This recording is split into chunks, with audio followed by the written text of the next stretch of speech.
Thank you very much, Alexandra. And first of all, I would like to thank to Alexandra Beer and Christopher Dauphin for all the work done to make this meeting possible and to create this meeting. And I also salute and thank the colleagues for being here today. In el-Ghaba, working with amulets means facing the study of small finds, since it is the category within which these types of objects are classified.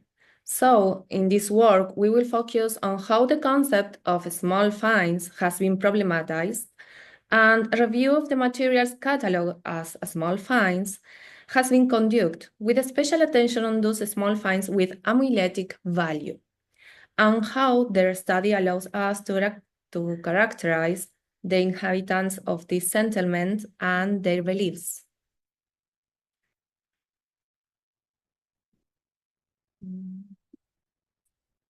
The el-Ghaba archaeological site is located on the east of the Nile Delta, North Sinai, Egypt, close to the extinct Pelusiac branch of Nile.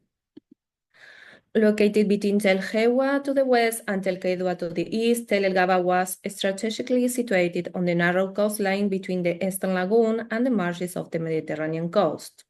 It is an urban settlement that was occupied between the beginning of the Third Intermediate Period and the Early Saite Period, from the mid-10th century BC to the end of the 7th century BC, approx.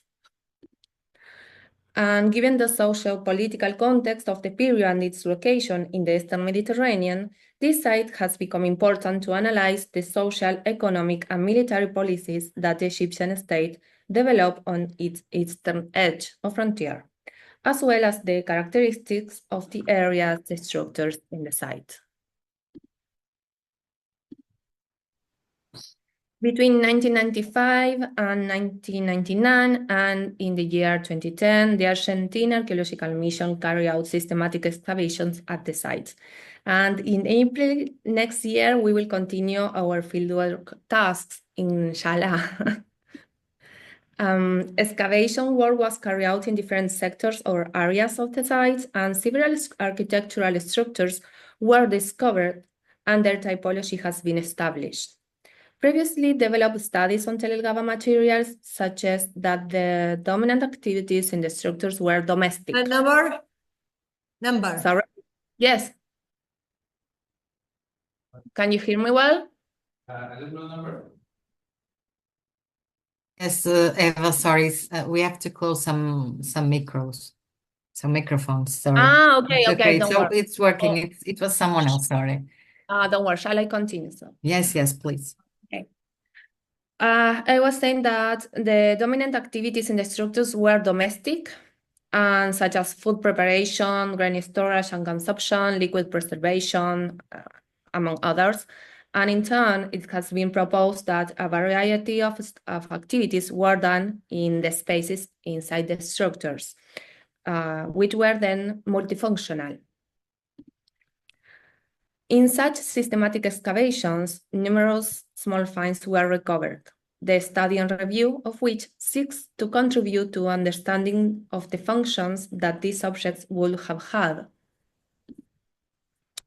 In the first place, I had to problematize the concept of small finds itself and the inherent difficulties that complicate the approach of these assemblages and require new proposals. Secondly, systematize and review the materials classified as small finds for the site. And thirdly, consider a new analytical proposal to characterize the sample of selected small finds by taking the published data and the databases based on the classification of the objects into categories and subcategories without using function as the primary classification value.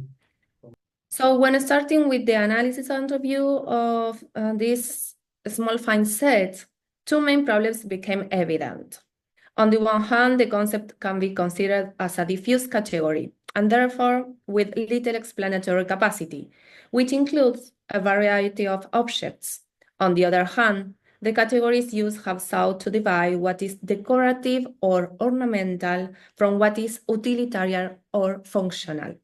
In this sense, and as an example, it is possible to recognize two main ways in which authors have published these objects. In some cases, no specific definition of small finds is given, and the type of items that make up the catalog in certain archaeological sites is displayed. In other cases, category-specific publications have been produced for items that are usually considered a part of the small finds assemblage at archaeological sites, mainly focusing on amulets, jewelry, seals, and scarabs. The quotes here evidence the difficulty in dissociating the ornamental aspect from its utility, value, meaning, and possible efficacy.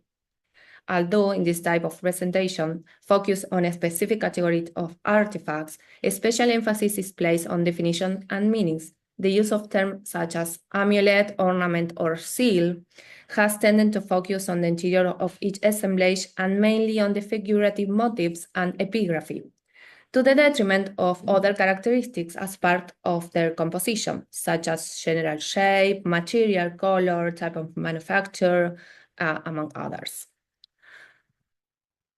The following question arises then.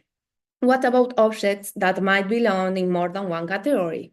That is, what is the appropriate category for those objects that might simultaneously have amuletic value, protective value, marking of ownership or content, value of being a part of furniture, the ability to be treated with other items, or to seal an impression?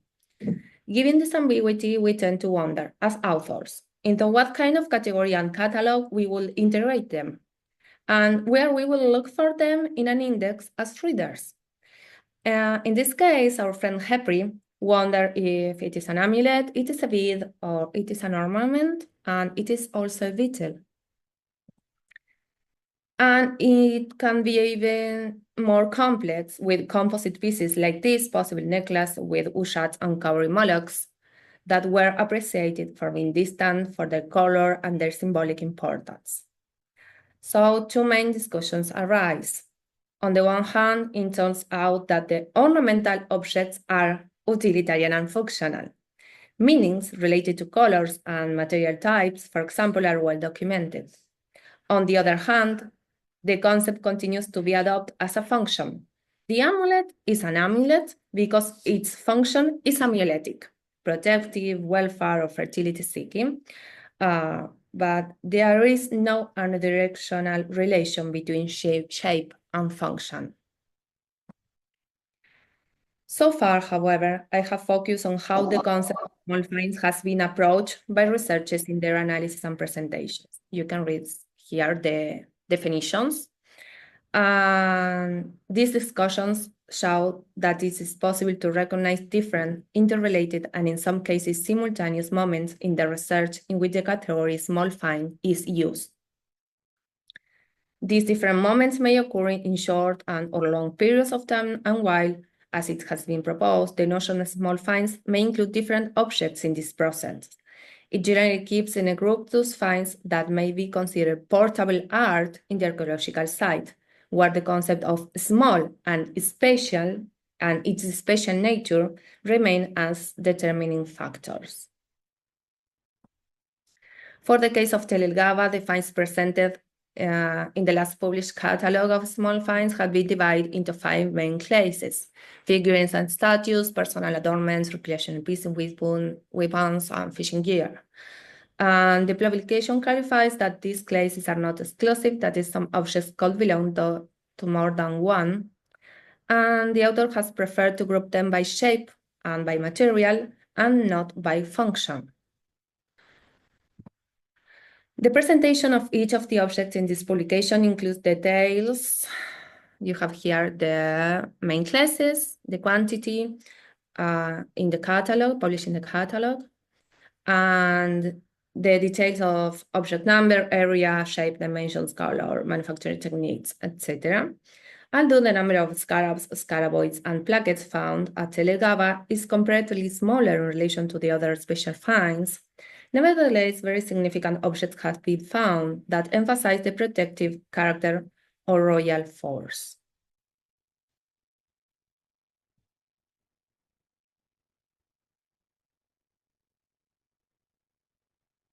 Okay, the general database for el-Ghaba records 964 small finds, approx 365 were detailed in the catalog.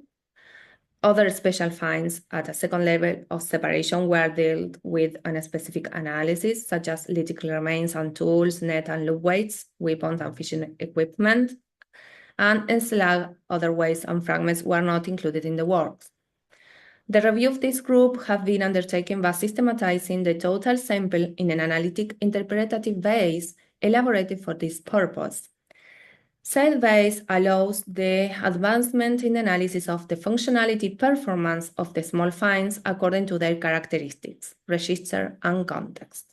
It is from the general characteristics and the relations that it will be possible to infer a multiplicity of roles for these objects in their context. So the idea is to understand the plastic composite repertoire, functionality, symbolism, and the activity related with these small finds.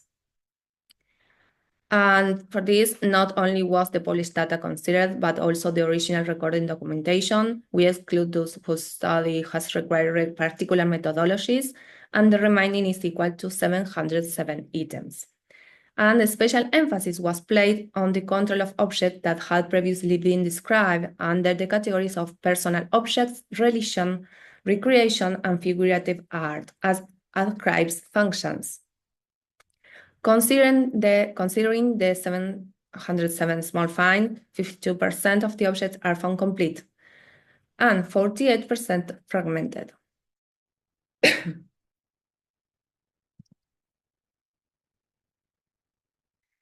According to the morphology, 52% correspond to the category spherical, which includes beads, rings, 23% present undeterminate morphology. They may be slugs or other type of debris or fragmented objects.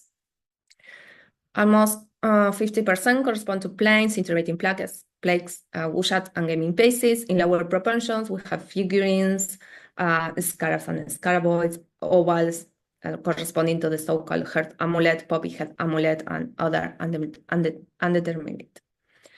Considering a small fan material, finds appears in the majority of the elements with a wide range of colors, including shades of blue, brown, red, yellow, gray, and green.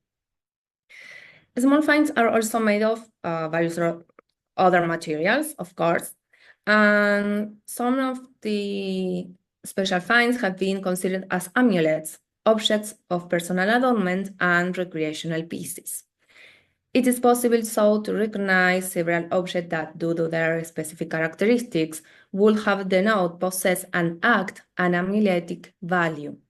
Among these, we find items considered as special due to their material and origin, the general figurative morphology, and the thematic compositions of their front, backs, and dorsal base schemes, like inscriptions, figurative motifs, and non-figurative and mixed motifs. For example, such is the case of the beads made with mollusk cowries, the figurines of Bes and Hathor, the scarabs, and the ushats. And they wake up the set of protective amulets from el-Ghaba. The figurine of God Bes, for example, present characteristics of the Saite period, and like other beds found, all the beds found in the site, carry no knives, musical instruments, or snakes. He has played a role within the domestic sphere as a protector of women, pregnant women, children, and childbirth, in turn that his figure, by opposing an ideal of Egyptian beauty, seeks to generate an apotropic effect to scare away demons malignant. Along with this popular deity, mainly worshipped in domestic sanctuaries and family cults. Together with the female deity Hathor, figurine, and Ushat eyes, they make up this set of protected amulets found in different structures in el-Ghaba, as I said before. And Eva, are you finishing? I have this slide and the next one. Okay? Okay. Now, the symbolic meaning of an amulet evokes its magical power and results from a wide range of variables that integrate not only the shape and decoration figurative, but also the material and color, as well as the set of rituals made. The raw materials were carefully chosen for each type of amulet, since the properties attribute to the material and even their color contribute positively to the effectiveness of those magical objects. In this way, considering the set of objects, we cannot rule out the possibility that others, in addition to those previously described, such as beads, have possessed amulet value and magical abilities. And, okay. These scarabs and scaraboids recovered from el-Ghaba could have been used as personal adornments, as amulets, as seals, or as means of identification. And given that they are this longitudinal perforation, they could have been treated. And, okay. Yes. And it is possible to establish that, although the small finds recovered from el-Ghaba excavations compose a diverse assemblage of mostly complete objects, the sample is highly fragmentary, having described as typical Egyptian objects, but they could be produced on site, off-site, or in more distant areas. And contrary to what we might expect, small finds are absent or are scarce in the spaces where private or public activities would have been developed. On the other hand, their presence is abundant in the space of greatest interaction. They are very easy to transport objects, and perhaps wearing some as ornaments, corporal, or as part of the clothes was the objective of possessing them. So they form a group of popular and local objects typical of the period in which the occupation in this border site, and some of the meanings that denote them can be understood within a religious, mythical, ritual, and even identity use. Many of the small finds are related to the domestic sphere, with the protection of children, mothers, and women pregnant, curative for diseases, with the power of life and rebirth. They share a protective character and with an appropriation and intention specific for apotropic use related to daily habits. For this reason, it is not considered that they are in circulation, participating in the activities of the social interaction of residences. Over half of the sample has features that may govern specific functions directly related to the body, furniture, and clothing, defining the group of objects of el-Ghaba as individually versatile elements and linked in parallel to the thematic or compositional specificities of each object. They could be so carried by each person as part of body adornments, outfits, placed in the furniture, in domestic offerings, and combining these activities people's daily. So defining the use and meaning of small finds, or for example, this amuletic value is a difficult task. As we have seen, the functional issue requires considering a set of variables which integrate the thematic and symbolic compositions. The meaning is part of the function. We know that each amulet was selected to be carried in a certain place of the body, in live and dead person. One might wonder if for the ancient Egyptian, it was possible to accompany some of their daily activities, such as cooking, for example, with certain personal objects that would be propitious to carry them out, just as they were prescribed in other scopes. So thank you very much. And I would like to thank to all the members of the mission for their support, and thank you for the attention.